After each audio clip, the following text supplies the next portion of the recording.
కేంద్ర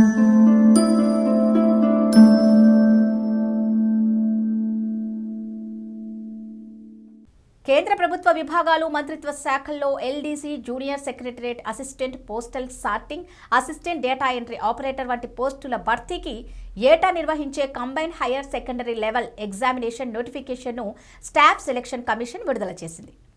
గత 2 ఏళ్లలో యావరేజ్గా 5,800 పోస్టులు విడుదల చేసిన ఎస్ఎస్సి ఈసారి కూడా దాదాపు 6,000 ఖాళీలు ప్రకటించే అవకాశం ఉంది.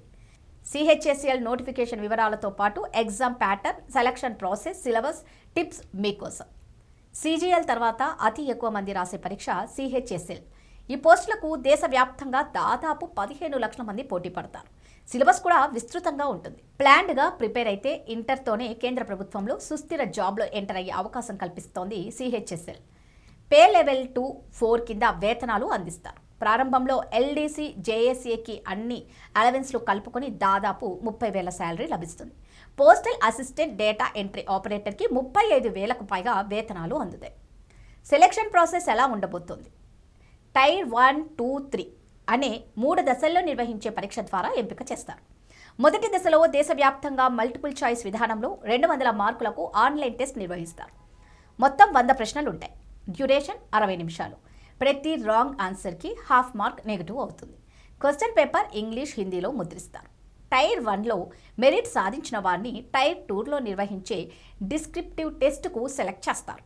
ఇందులో కూడా ఎంపికైతే చివరి దశలో నిర్వహించే స్కిల్ టెస్ట్ లేదా కంప్యూటర్ ప్రొఫిషియన్సీ టెస్ట్ రాయాల్సి ఉంటుంది.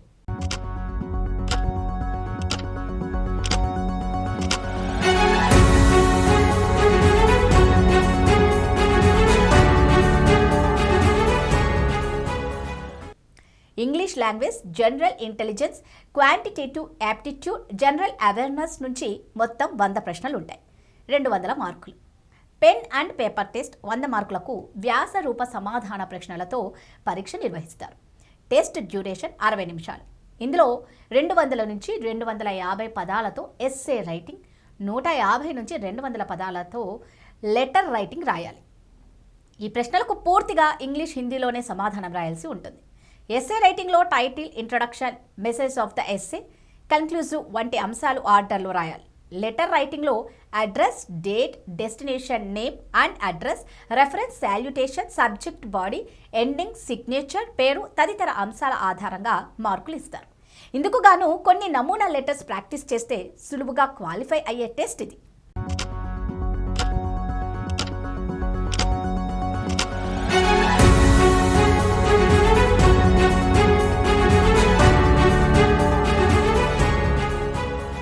కాగా కార్యాలయాల్లో తప్ప అన్ని ఆఫీసుల్లో డేటా ఎంట్రీ ఆపరేటర్కు స్కిల్ టెస్ట్ నిర్వహిస్తారు.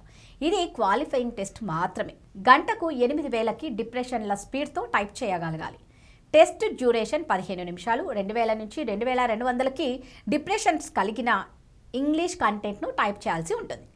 కాగ్ ఆఫీస్లో డేటా ఎంట్రీ ఆపరేటర్కు గంటకు 15,000కి డిప్రెషన్స్తో ఎంట్రీ చేయాలి. డేటా ఎంట్రీ ఆపరేటర్కు టైపింగ్ టెస్ట్ ఇంగ్లీష్లో ఉండగా మిగిలిన అన్ని పోస్టులకు ఇంగ్లీష్, హిందీలో ఉంటుంది.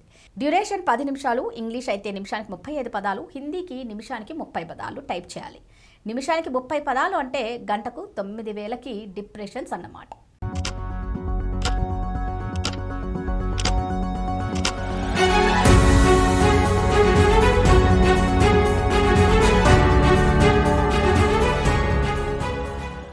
సిలబస్ అండ్ టిప్స్ తెలుసుకుందాం.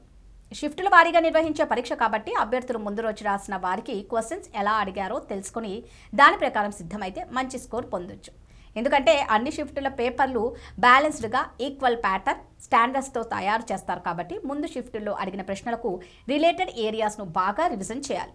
ప్రశ్నలన్నీ ఇంటర్ స్టాండర్డ్లో కన్ఫ్యూజన్ లేకుండా నేరుగానే ఇస్తారు. రీజనింగ్లో లాజిక్గా ఆలోచించి సమాధానాలు రాసే ప్రశ్నలే అధికంగా ఉంటాయి. ఇందుకు ప్రత్యేకంగా పుస్తకాలు చదవాల్సిన అవసరం లేదు. కాన్సెప్ట్ తెలిస్తే చాలు. కేవలం ప్రాక్టీస్ పేపర్లు, ప్రీవియస్ పేపర్లను ఎక్స్ప్లెనేషన్స్తో సహా ప్రిపేర్ అయితే ఏ టాపిక్లో ఏ మోడల్కు ఎలా సమాధానం రాయాలో అవగాహన వస్తుంది. సిజిఎల్, సిహెచ్ఎస్ఎల్, ఎంటీఎస్ వంటి ఇతర పరీక్షలను ఆన్లైన్లో షిఫ్టుల వారీగా నిర్వహిస్తున్నారు కాబట్టి ఎక్కువ సెట్స్ పేపర్స్ లభిస్తాయి. వీటినన్నిటినీ తప్పనిసరిగా సాల్వ్ చేస్తూ సాధన చేయాలి. జనరల్ అవేర్నెస్కు సంబంధించి అభ్యర్థి తన చుట్టూ ఉండే పరిసరాలను పరిశీలించి దానిని సొసైటీకి ఎలా అప్లై చేస్తున్నాడో, దాని నుంచి ఏమి నేర్చుకున్నాడో పరీక్షించేందుకు ఈ టెస్ట్ నిర్వహిస్తారు. ఉదాహరణకు, నిత్యం వాడే వంట గ్యాస్ సిలిండర్లో సమ్మేళనం ఏంటి అని అడగవచ్చు. షేవింగ్ తర్వాత రాసే రసాయనం మంటగా వెంటనే కూల్గా అనిపించడానికి గల కారణం. బంగారు ఆభరణాల్లో కలిపే మరో లోహం ఏది? నిత్యం వాడే mobile, computer technology, daily use చేసే బ్యాంకింగ్ ఆపరేషన్స్, మానవులకు వచ్చే వ్యాధులు, కారణాలు, రోజు ట్రావెల్స్ చేసే ట్రాన్స్పోర్ట్ మార్గాల్లో హైవేలు, రైళ్ల విశేషాలు, నదులు, సముద్రాలు వంటి అంశాలు మనకు రోజు ఎదురయ్యే సంఘటనల్లోని ప్రాధాన్యత కలిగిన అంశాల నుంచే ప్రశ్నిస్తారు. అలాగే కరెంట్ అఫైర్స్, పొరుగు దేశాలతో భారత సత్సంబంధాలు, వివాదాలపై క్వశ్చన్ అడిగే అవకాశం ఉంది. వీటితో పాటు history, culture, Geography, economics, general policy, on scientific research, computer basics నుంచి ప్రశ్నలు ఇస్తారు.